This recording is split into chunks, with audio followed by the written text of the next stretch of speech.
اعوذ باللہ من الشیطان الرجیم بسم اللہ الرحمن الرحیم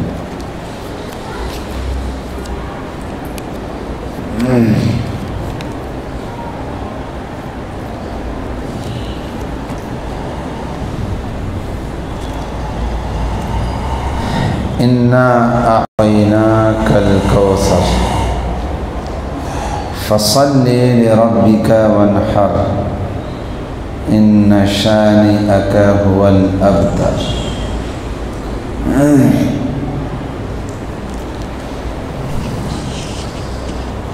بسم اللہ الرحمن الرحیم قل یا ایہا الکافرون لا اعبد ما تعبدون ولا انتم عابدون ما اعبد ولا انا عابد ما عبدتم ولا انتم عابدون ما اعبد لکم دینکم ولی دین۔ بسم اللہ الرحمن الرحیم اذا جاء نصر اللہ والفتح ورأیت الناس يدخلون في دین اللہ افواجا فسبح بحمد ربک واستغفرہ انہ کان توابا۔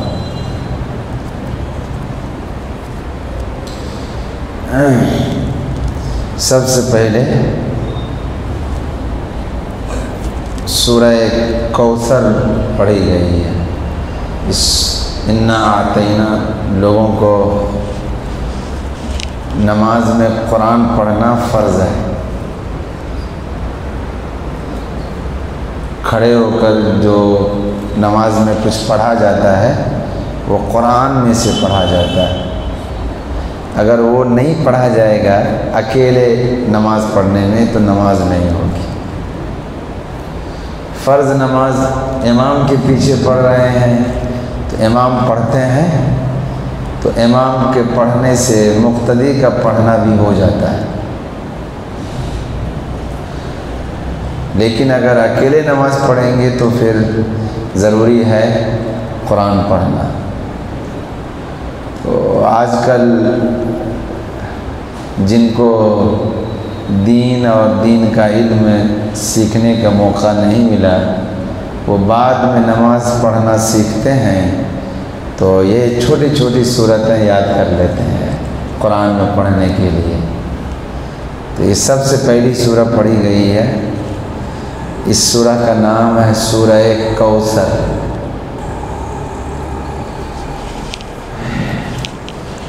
قرآن کی سورہ ہو یا آیات ہو سب کو معلوم ہونا چاہیے کہ آپ علیہ الصلوۃ والسلام پر یہ 20 پر 3 سال میں تھوڑا تھوڑا موقع جیسا موقع آیا ضرورت پڑی ویسا کر کے اتارا گیا۔ اس وجہ سے آیت کے یا سورہ کے نازل ہونے سے پہلے کچھ کنڈیشن ایسی بنتی تھی کہ وہ آیت اترتی تھی یا وہ سورہ جبرائیل اللہ کے پاس سے لے کر کے زمین پر تشریف لاتے تھے۔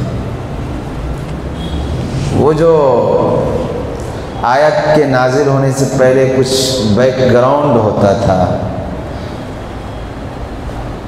اسی ماحول اور بیک گراؤنڈ کے مطابق آیت نازل ہوتی تھی۔ یہ جو سورہ ہمارے سامنے ہے جس کو سورہ کوثر کہا جاتا ہے یہ بھی ایک خاص ماحول بننے کے بعد اور ایک پس منظر اور بیک گراؤنڈ آنے کے بعد نازل ہوئی۔ وہ بیک گراؤنڈ کیا تھا اس سورہ کے نازل ہونے کا؟ رسول اللہ صلی اللہ علیہ وسلم ہمارے اور آپ کے نبی، اللہ تعالیٰ نے آپ کو دونوں اولاد دی ہے، مرد اولاد بھی اور بچیاں بھی، بیٹے بھی دیے آپ کو اور بیٹیاں بھی۔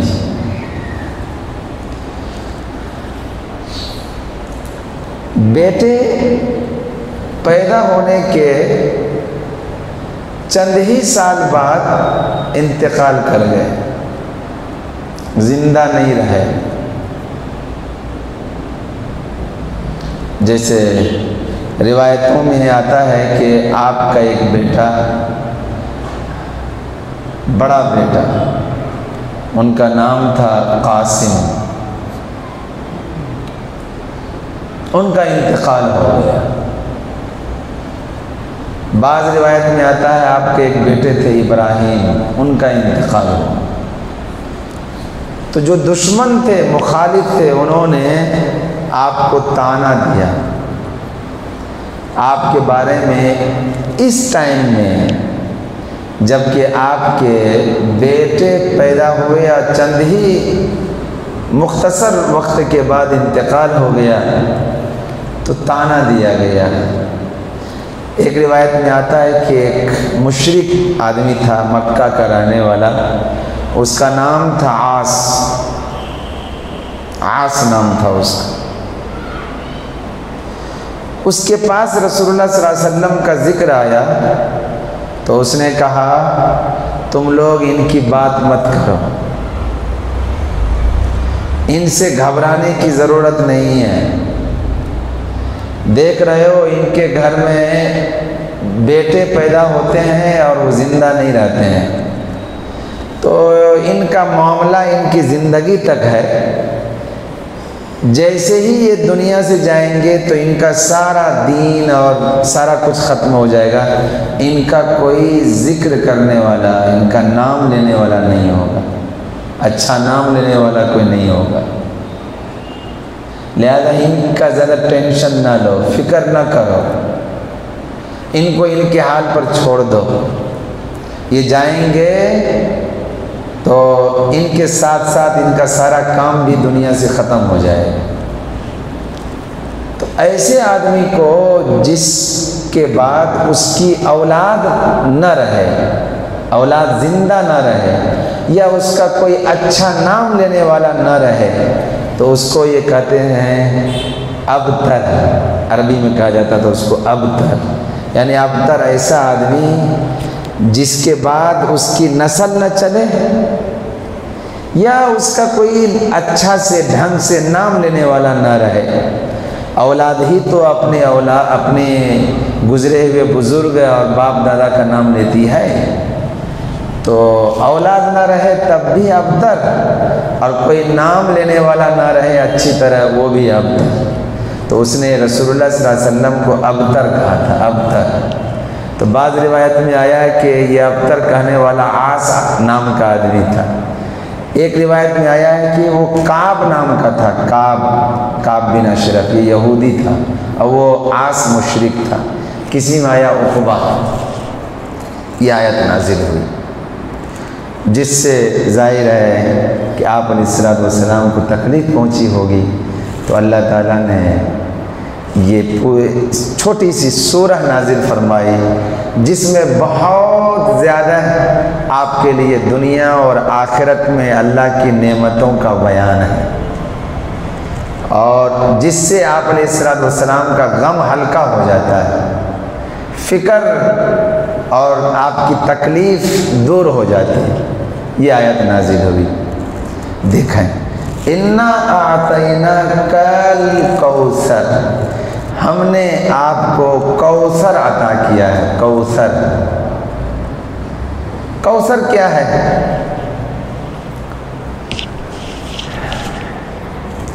حدیث میں آیا ہے ایک حوض کے بارے میں، حوض کوثر کا نام سنے ہوں گے۔ کوثر نام کا حوض،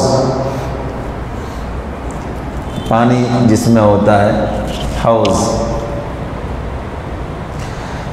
ایک تفسیر یہ ہے، حدیثوں میں آیا ہے کہ جب سارے لوگ قیامت ہونے کے بعد اپنی اپنی قبروں سے نکل کر ایک میدان میں جمع ہو جائیں گے جس کو محشر کہا جائے گا، اور وہیں پر لوگوں کا حساب کتاب اور رزلٹ دیا جائے گا، تو سب پریشان ہوں گے۔ پیاس لگی ہوگی بہت شدت کی، دھوپ بہت تیز ہوگی، اور لوگوں کے لیے اس پریشانی کے وقت میں پیاس سے بچنے کے لیے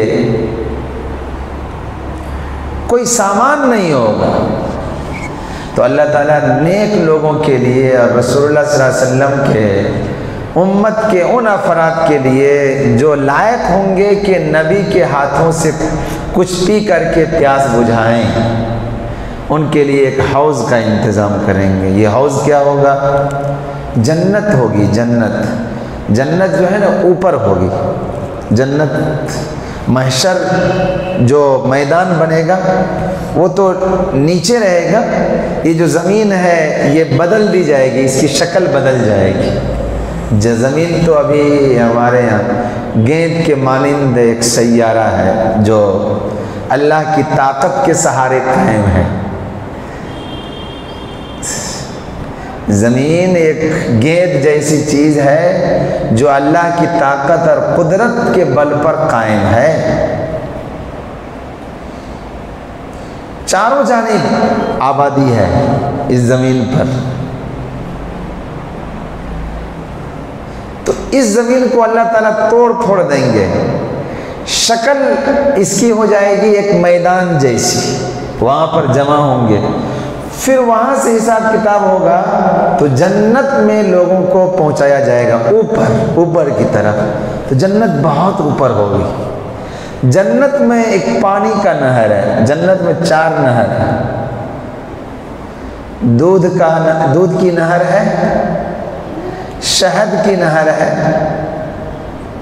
نہیں، اور شراب کی نہر ہے، شراب کی بھی نہر۔ یہ دنیا کی شراب نہیں سمجھنا چاہیے، دنیا کی شراب بہت خراب ہوتی ہے، شراب خراب دنیا کی، اس میں پہلی بات تو یہ ہے کہ بدبو ہوتی ہے بدبو۔ دوسری بات یہ ہے کہ مزہ اس میں نہیں ہوتا ہے، لذت نہیں ہوتی ہے اس میں، بس نشہ چڑھتا ہے تو آدمی کو کچھ اچھا محسوس ہوتا ہے، ورنہ کوئی لذت کی چیز وہ نہیں ہے، مزہ نہیں ہے اس میں۔ ایسے ہی اس سے عقل ختم ہو جاتی ہے دنیا کی شراب سے۔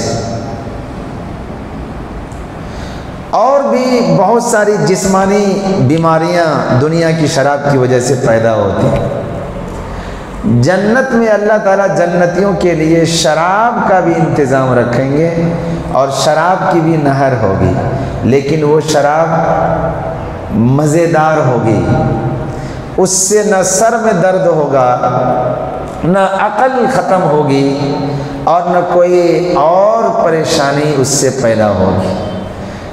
جسم اور روح دونوں کو کوئی نقصان پہنچانے والی شراب نہیں ہوگی، لذت ہی لذت آئے گی اس میں۔ تو شراب کی بھی نہر ہوگی، دودھ کی نہر ہوگی، شہد کی نہر ہوگی، اور پانی کی بھی نہر ہوگی۔ یہ دنیا جیس کا پانی نہیں ہوگا، کوئی اور پانی ہوگا۔ جیسے اگر ہم میں سے کسی کو ماں کے پیٹ میں کہا جاتا ہے کہ پانی ایک چیز ہوتی ہے جس کو پیا جاتا ہے، پیاس بجھائی جاتی ہے اس سے، تو ہم کو سمجھ میں نہیں آتا، لیکن دنیا میں ہم دیکھ رہے ہیں کہ پانی کیسا ہوتا ہے، اس کو پیتے ہیں، اس سے فائدہ اٹھاتے ہیں۔ تو جنت کے اندر بھی پانی ہوگا، لیکن یہاں جیسا پانی نہیں ہوگا۔ یہاں کا پانی کیا ہے؟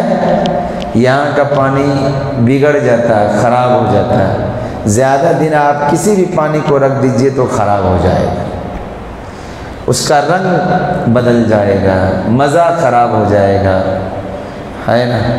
اس کے اندر صفائی جو ہے وہ نہیں رہے گی۔ جنت کے پانی کے اندر ان میں سے کوئی خرابی نہیں۔ جنت کا پانی نہایت صاف، شفاف، چمکدار ہوگا اور بہت مزے اور ذائقے والا ہوگا وہ پانی۔ ایسے ہی وہ کبھی بگڑے گا نہیں، نہ اس کا مزہ بگڑے گا، نہ اس کا رنگ خراب ہوگا، ایسا پانی۔ تو جو جنت کے اندر نہر ہوگی، جس نہر کا نام ہوا ہے کوثر، تو اللہ تعالیٰ اس میدان میں جہاں لوگوں کو جمع کریں گے حساب کتاب کے لیے، اس میں ایک حوض بنائیں گے، حوض کے اندر جو پانی آئے گا جنت کی اس نہر سے 2 نالے اس حوض میں گر رہے ہوں گے، 2 پر نالے۔ لوگ گھومنے کے لیے پہاڑی علاقوں میں جاتے ہیں تو پہاڑوں میں کبھی اوپر سے نیچے پانی گر رہا ہوتا ہے، آبشار جس کو بولتے ہیں، پانی کا جھرنا بولتے ہیں اس کو، ہے نا۔ تو اس طرح جنت کی 2 نالیاں، 2 پرنالے اس حوض کے اندر گر رہے ہوں گے، وہ حوض اسی جنت کی نہر کے پانی سے بھرا ہوا ہوگا، اور اس حوض کے کنارے کے اوپر ہیرے اور جواہرات لگے ہوئے ہوں گے، بہت خوبصورت ہوگا، اور وہاں پر پینے کے لیے گلاس ہوگا۔ کتنی تعداد میں گلاس ہوگا؟ حدیث میں آیا ہے آنیتہو عدد نجوم السماء، آسمان میں جتنے ستارے محسوس ہوتے ہیں ستاروں کی تعداد کے برابر حوض کوثر کے اوپر یعنی پینے کا برتن ہوگا۔ تو جو لوگ مومن ہوں گے ایک، اور اچھے مومن ہوں گے جنہوں نے ایمان کے مطابق زندگی بسر کی ہوگی، رسول اللہ صلی اللہ علیہ وسلم خود بیٹھے ہوں گے، اب فرشتوں کے ذریعے سے ایک ایک آدمی کو لایا جائے گا، اور آپ کے ذریعے سے ان کو جام دیا جائے گا، پانی پلایا جائے گا۔ تو یہ آپ کی امت کے لیے آپ کے ہاتھوں سے کوثر کے حوض کا انتظام کیا جائے گا، اور آپ اپنے ہاتھوں کے ذریعے سے اپنی امت کو اس سے پانی پلائیں گے۔ روایتیں کے مطابق جو کوئی اس میں سے پانی پی لے گا جنت میں داخل ہونے تک اس کو کوئی پیاس نہیں لگے گی، جبکہ پیاس کی کنڈیشن ہوگی، بہت سخت کنڈیشن ہوگی۔ جب آدمی پریشان حال ہوتا ہے کسی معاملے کو لے کر کے، وہ پھرتا ہے ادھر ادھر، تو ایسی صورت میں بھی اس کو تھکاوٹ کی وجہ سے پانی پینے کی ضرورت ہوتی ہے۔ کبھی سخت دھوپ ہو تو اس کی وجہ سے پینے کی ضرورت پڑتی ہے، پانی پینے کی۔ دیر ہو جائے تب بھی پانی پینے کی ضرورت پڑتی ہے۔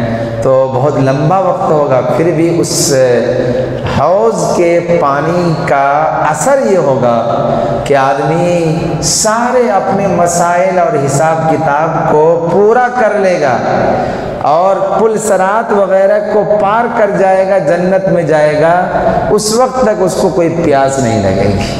بہرحال یہ تو ہم نے آپ کو حوض کوثر کے بارے میں کچھ بتایا۔ تو اللہ تعالیٰ فرماتے ہیں کہ اے نبی، انا یقین جانیے، آتینا کا ہم نے آپ کو عطا کیا ہے، دیا ہے، کوثر کا حوض یہ آپ کو دیا ہے۔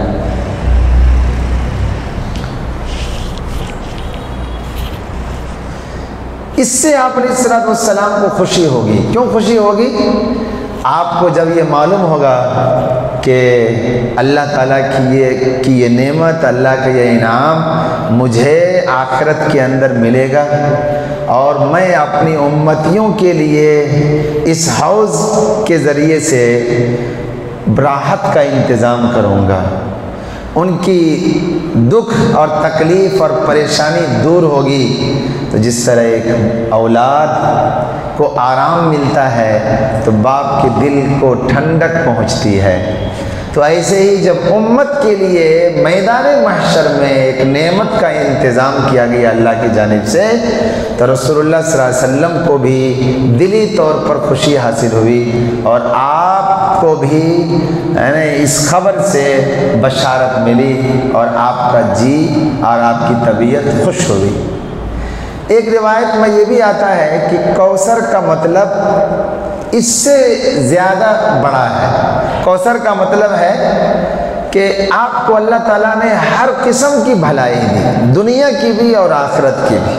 دنیا کی بھلائی میں سے یہ کہ آپ کا دین پوری دنیا میں پہنچے گا، آپ کے دین کو ماننے والے لوگ دنیا میں سارے نبی کے دین کو ماننے والے سے زیادہ ہوں گے، اور آپ کے دین کے لیے لوگ ماشاءاللہ دنیا میں بہت خدمات انجام دیں گے، تو آپ کا دین بھی دنیا کے گوشے گوشے چپے چپے میں پھیلے گا۔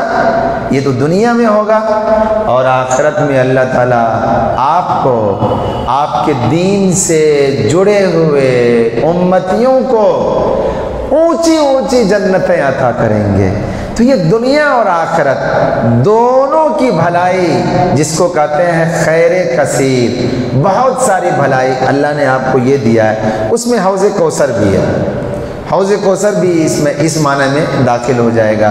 تو اللہ تعالیٰ کہتے ہیں کہ ہم نے آپ کو کوثر دیا ہے۔ یہ اللہ نے انعام کو بیان فرمایا، اور ہر نعمت تقاضا کرتا ہے کہ اس کا شکر ادا کرنا چاہیے۔ ہر نعمت تقاضا کرتا ہے کہ اس کا شکر ادا کرنا چاہیے۔ اس کا شکر کیسے ادا کریں؟ اللہ تعالیٰ نے آگے بیان کیا، فَصَلِّ لِرَبِّكَ وَانْحَرْ۔ دو طرح سے شکر ادا کیجیے۔ ایک تو یہ ہے کہ اپنے رب کے لیے آپ نمازیں پڑھیے، اپنے رب کے لیے، اپنے رب کو راضی کرنے کے لیے، اپنے رب کی تعظیم اور تکریم کے لیے، اپنے رب کے حکم کو پورا کرنے کے لیے نمازیں پڑھیے۔ تو رب کے لیے خوب خشوع خضوع کے ساتھ نماز پڑھیے، اخلاص کے ساتھ نماز پڑھیے، خوب نماز پڑھیے۔ فَصَلِّ لِرَبِّكَ۔ جب اللہ تعالیٰ نے بڑا انعام آپ کے لیے مقرر فرمایا اور آپ کو خوشخبری دی کہ میدان محشر میں آپ کی امت کے لیے انتظام ہوگا، تو شکرانے میں بھی سب سے بڑی عبادت کو بجا لانے کا حکم دیا، اور سب سے بڑی عبادت ہے نماز، ہے نا؟ اور آج بھی مسئلہ یہ ہے، نماز کئی طرح سے پڑھی جاتی ہے، شکرانے کی نماز بھی پڑھی جاتی ہے، توبہ کی نماز بھی ہے کہ اگر کسی سے گناہ ہو جائے اور اس کا دل شرمندہ ہو تو اپنے رب کو منانے کے لیے آئے اور نفل کی نیت سے 2 رکعت نماز پڑھے کہ اے اللہ اس نماز کی برکت سے، اس کے طفیل میں میرے جو مجھ سے گناہ ہوئے اس گناہ کو معاف کر دے۔ اس کو کہتے ہیں صلاۃ التوبہ۔ اور اگر کوئی نعمت حاصل ہو، کوئی کام نہیں بن رہا تھا وہ بن گیا، کوئی ہمارا مقصد پورا نہیں ہو رہا تھا وہ مقصد پورا ہو گیا، بیمار آدمی گھر کا تندرست ہو گیا، کاروبار نہیں چل رہا تھا چل پڑا، جاب نہیں مل رہا تھا جاب مل گیا، رشتہ نہیں مل رہا تھا رشتہ حاصل ہو گیا، کوئی بھی دنیا کی تکلیف دور ہو گئی یا کوئی نعمت مل گئی، تو ایسے موقع پر آئیں اور اللہ کا شکر ادا کرنے کے لیے 2 رکعت نماز پڑھیں۔ اس کو کہتے ہیں صلاۃ الشکر۔ تو شکریہ کی نماز پڑھنی چاہیے، ہے نا؟ تو آپ علیہ الصلوۃ والسلام کو اللہ تعالیٰ نے اس نعمت کا شکر ادا کرنے کے لیے نماز پڑھنے کی تاکید فرمائی کہ نماز پڑھیں۔ فَصَلِّ لِرَبِّكَ، اپنے رب کے لیے نماز پڑھیں۔ وَانْحَرْ، اور قربانی دیں۔ یہ دوسرا شکریہ کا دوسرا طریقہ۔ نماز جسمانی عبادت ہے، جس عبادت میں ہمارا پورا جسم شامل ہوتا ہے اس کو کہتے ہیں جسمانی عبادت، بدنی عبادت، بدن جس میں ہمارا لگتا ہے، اور جس عبادت میں مال خرچ ہوتا ہے اس کو کہتے ہیں مالی عبادت۔ دونوں عبادت کی بڑی قیمت اور قدر ہے، بہت قدر ہے۔ انسان کا نفس نہیں چاہتا کہ اپنا کام چھوڑ کر کے اور دنیا کی مصروفیت کو یعنی تھوڑی دیر کے لیے پیچھے ڈال کر ٹائم پر آئے اور اللہ کے سامنے سجدہ کرے۔ نفس اس کو روکتا ہے، لیکن آدمی آتا ہے دنیا کے تقاضے کو پیچھے رکھ کر، نفس کو کچل کر، نیند سے اٹھ کر، دکان بند کر کے، اپنی آفس کو قفل ڈال کر جب آتا ہے اور نماز پڑھتا ہے تو اب شیطان اور نفس دونوں کا اس کو مقابلہ کرنا پڑتا ہے، اور ایک اللہ کی عبادت کرتا ہے تو اللہ تعالیٰ اس کی قدر کرتے ہیں۔ مال خرچ کرنا انسان کے لیے بہت مشکل جاتا ہے. بہت مال دے دیں کسی کو تب بھی اس کی طبیعت چاہے گی کہ ہم مال نہ خرچ کریں، اس لیے کہ مال کی محبت انسان کے طبیعت کے اندر رچی بسی ہے. مال کی محبت نہیں چاہتا خرچ کرنا وہ. ہاں، جس آدمی کے سامنے مال کے خرچ کرنے پر اللہ کے بڑے بڑے اجر و ثواب کے وعدے ہوتے ہیں، اس کی نگاہوں میں ہوتے ہیں، اور اس کو خواہش ہوتی ہے کہ میں مروں گا تو اللہ تعالیٰ ہم کو یہ ساری اجر و ثواب سرا عطا کریں گے، تو وہ الگ بات ہے. اس لیے کہ اس کی نظر ہوتی ہے اللہ کی ہی نعمت پر، اللہ کے اجر و ثواب پر، تو اس کی بنیاد پر وہ مال خرچ کر لیتا ہے اور وہ آسانی کے ساتھ خرچ کر لیتا ہے. تو اس لیے اللہ تعالیٰ نے یہاں پر نماز ادا کرنے کے ساتھ ساتھ کہا کہ قربانی دو. قرآن میں جگہ جگہ نماز کے ساتھ زکوٰۃ کا حکم ہے. نماز کے ساتھ زکوٰۃ، نماز کے ساتھ زکوٰۃ. یہاں پر زکوٰۃ کو نہ رکھ کر کے قربانی کو ذکر کیا گیا ہے. حالانکہ قربانی بھی مالی عبادت ہے، مال خرچ کر کے عبادت کی جاتی ہے یہ دے کر. کیوں؟ زکوٰۃ بھی مالی عبادت، قربانی بھی مالی عبادت. دونوں میں فرق یہ ہے، یہ جو شرک ہے، شرک اور مشرکوں کا طریقہ، وہ طریقہ مٹتا ہے. مشرکوں کے شرکیہ عمل کی مخالفت ہوتی ہے. شرکیہ عمل کو گویا آدمی توڑتا ہے، شرکیہ عمل کے خلاف وہ گویا عملی طور پر ایک پروٹیسٹ کرتا ہے کہ تم لوگ مشرکین جو تھے مکہ کے، وہ جانور ذبح کرتے تھے مگر بتوں کے نام پر. کس کے نام پر؟ بت کے نام پر، ان کے نام پر جانور ذبح کرتے تھے. یہ شرک. کوئی بھی جان اس کو ذبح کیا جائے تو ضروری ہے کہ صرف اللہ کے نام پر ذبح کیا جائے تبھی حلال ہے، ورنہ حلال نہیں ہے. یہ جو جانور کوئی ذبح کرتا ہے، لوگ گوشت کھاتے ہیں، تو ہمارے مسلمان کے لیے وہی گوشت کھانا جائز ہے جس کو اسلامی طریقے پر ذبح کیا گیا ہو، ذبح کرنے والا مسلمان ہو. اور اس سنت طریقہ یہ ہے کہ ذبح کرے تو اللہ کا نام لے، بسم اللہ اللہ اکبر. تو اللہ کے نام پر ذبح کیا جائے گا تو حلال. اللہ کو چھوڑ کر کسی اور کے نام پر ذبح کیا جائے گا تو حرام. حرام. یہ قرآن میں وَمَا ذُبِحَ عَلَى النُّصُبِ، جو جانور اللہ کے علاوہ جو دیگر مذہب والوں کے یا اللہ کے علاوہ کوئی بھی ہے جس کے نام پر بھی جانور ذبح کیا جائے گا تو وہ حرام ہے، حرام. تو مشرکین جو ذبح کرتے تھے بتوں کے نام پر، اللہ نے آپ کو حکم دیا کہ آپ نماز بھی پڑھیں اور جانوروں کو ذبح کیا کریں، قربانی دیں اللہ کے نام پر. اس سے مشرکین کا طریقہ مٹے گا، وہ جو شرکیہ عمل کرتے ہیں وہ ختم ہوگا. یہاں پر مسئلہ سمجھ لینا چاہیے لوگوں کو. بہت سارے ایسے مسلمان جو بیچارے دین کے بارے میں معلومات نہیں رکھتے ہیں اور شروع سے ان کو کوئی بتانے والا نہیں یا ان کے اندر کوئی شوق نہیں، تو وہ بہت سارے بدعت اور رسومات میں پڑے ہوئے ہیں. مجھے نہیں معلوم کہ یہاں ایسے لوگ ہوں گے یا نہیں ہوں گے، لیکن بعض جگہوں پر ہیں.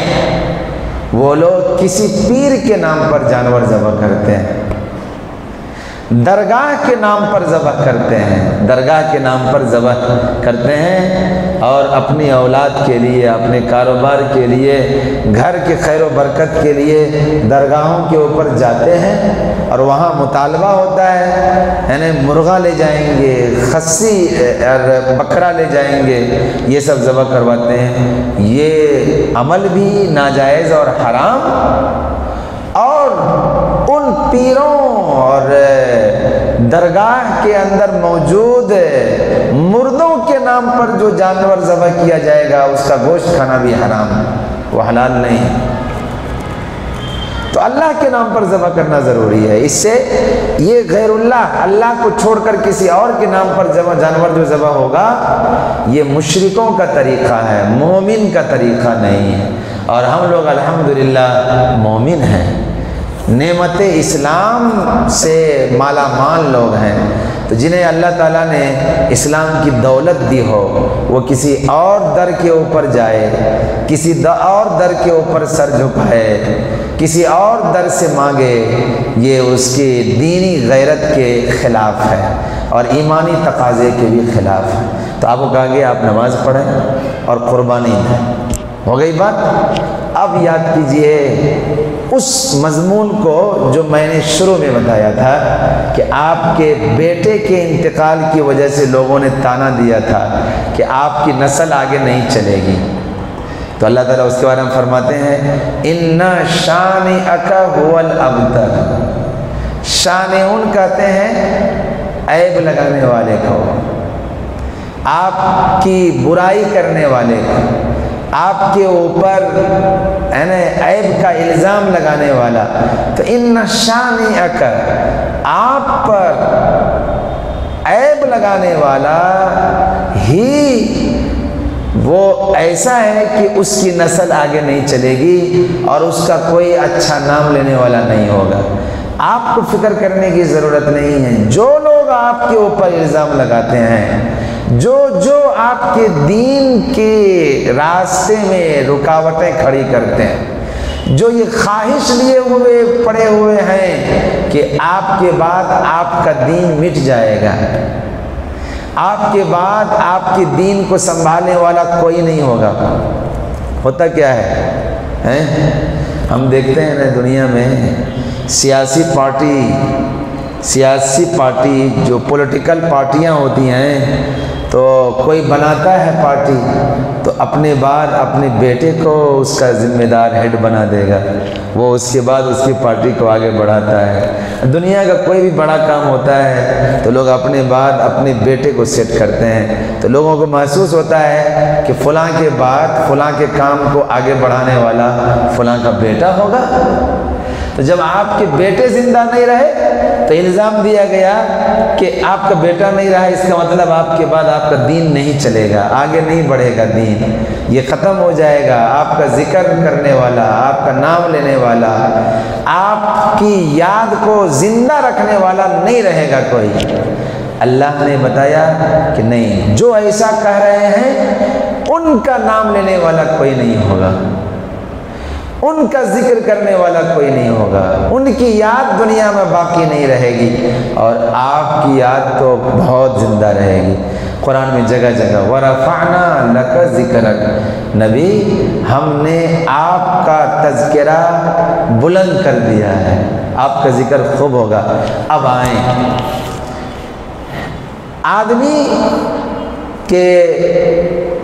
آدمی کی یاد کے زندہ رہنے کے لیے اور کام کے زندہ رہنے کے لیے یہ ضروری نہیں ہے کہ بیٹا ہی رہے، اگر بیٹی رہے گی تب بھی اس کی یاد اور اس کا ذکر، اس کی نسل چلے گی۔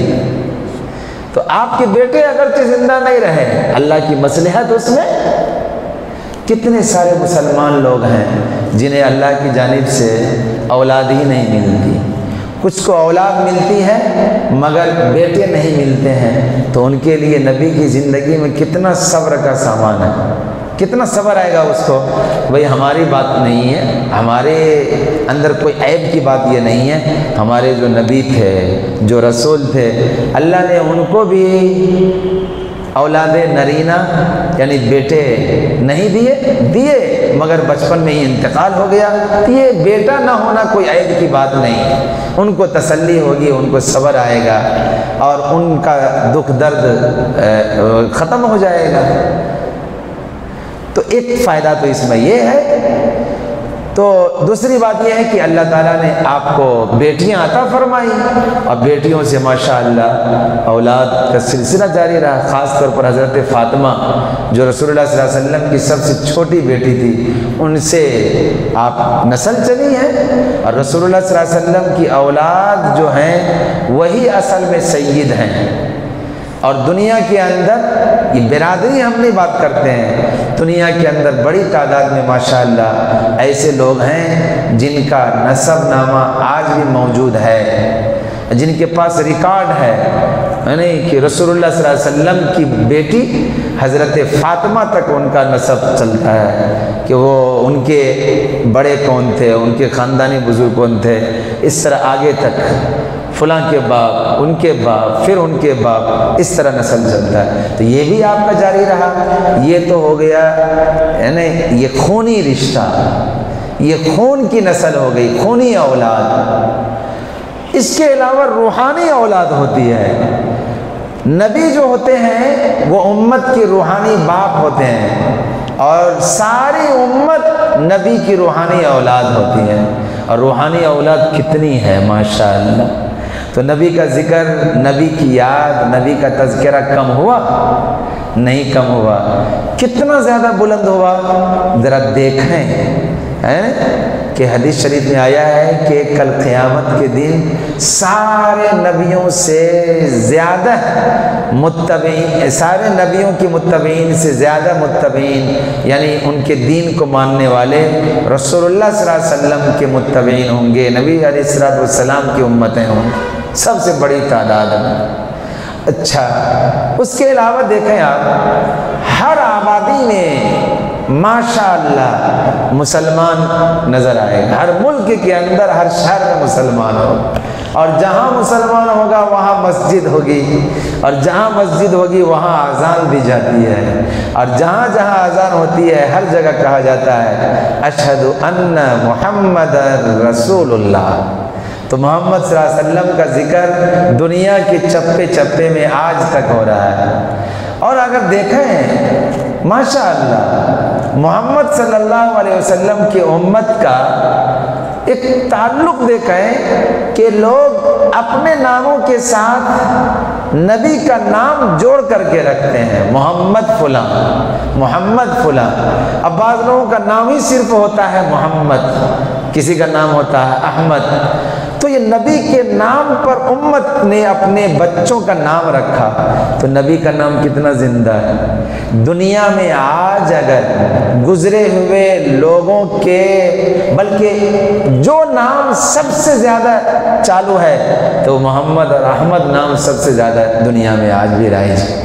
تو اس طرح اللہ تعالیٰ نے نبی علیہ السلام کے نام کو کتنا زندہ اور کتنا روشن اور کتنا پھیلا کر کے رکھا۔ تو جن لوگوں نے یہ نظر لگائی تھی اور خواہش کی تھی آپ کے بعد آپ کا نام و نشان مٹ جائے گا، آپ کا کوئی نام لینے والا نہیں ہوگا، آپ کا دین نہیں رہے گا، وہ آج ایسے ہیں کہ ان کو دنیا نہیں جانتی۔ اگر ان کا نام لکھا بھی ہے تو انہی باتوں کو بیان کرنے کے لیے اسلامی کتابوں میں لکھا ہے۔ دنیا اور دنیا کے لوگ ان لوگوں سے واقف ہی نہیں ہیں، خواہ وہ کسی زمانے کے اندر بولنے والا عاص ہو، یا وہ عقبہ نام کا کوئی شخص ہو، یا کعب بن اشرف ہو، یا سجا ہو، یا مسیلمہ کذاب ہو، اسود انسی ہو، یا مرزا غلام احمد قادیانی ہو۔ ایک فرقہ ہے ہمارے انگریز کے دور میں، یہاں پر ایک آدمی تھا یعنی جس کا نام تھا غلام احمد، اور اس نے اپنے آپ کو نبی ظاہر کیا تھا کہ میں نبی ہوں، تو اس کا بھی نام مٹ گیا۔ کون نام لینے والا ہے؟ تو اچھا نام لینے والا کوئی بھی نہیں ہے، نام ہے اللہ کا، اللہ کے رسول کا ہے۔ تو قرآن کی بات کتنی اثردار ہے، یہ اس سے بھی لوگوں کو رسول اللہ صلی اللہ علیہ وسلم کی سچی رسالت اور حق پرست یعنی آپ کے دین کے بارے میں یقین کرنا چاہیے، ماننا چاہیے۔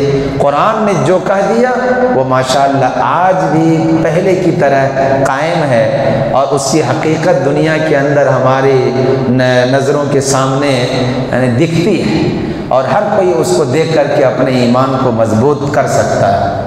بہرحال یہ ہمارے سامنے سورہ کوثر تھی، اور چھوٹی سی سورہ ہے نا، جس کا ترجمہ شروع بیان کیا گیا تھا کہ ہم نے آپ کو کوثر دیا ہے، بتایا ہم نے کوثر کا معنی ہے ایک حوض کوثر، جس سے اللہ تعالیٰ مومنین کے لیے، مومن مردوں اور عورتوں کے لیے میدان محشر کے اندر جنتی پانی پینے کا انتظام کریں گے۔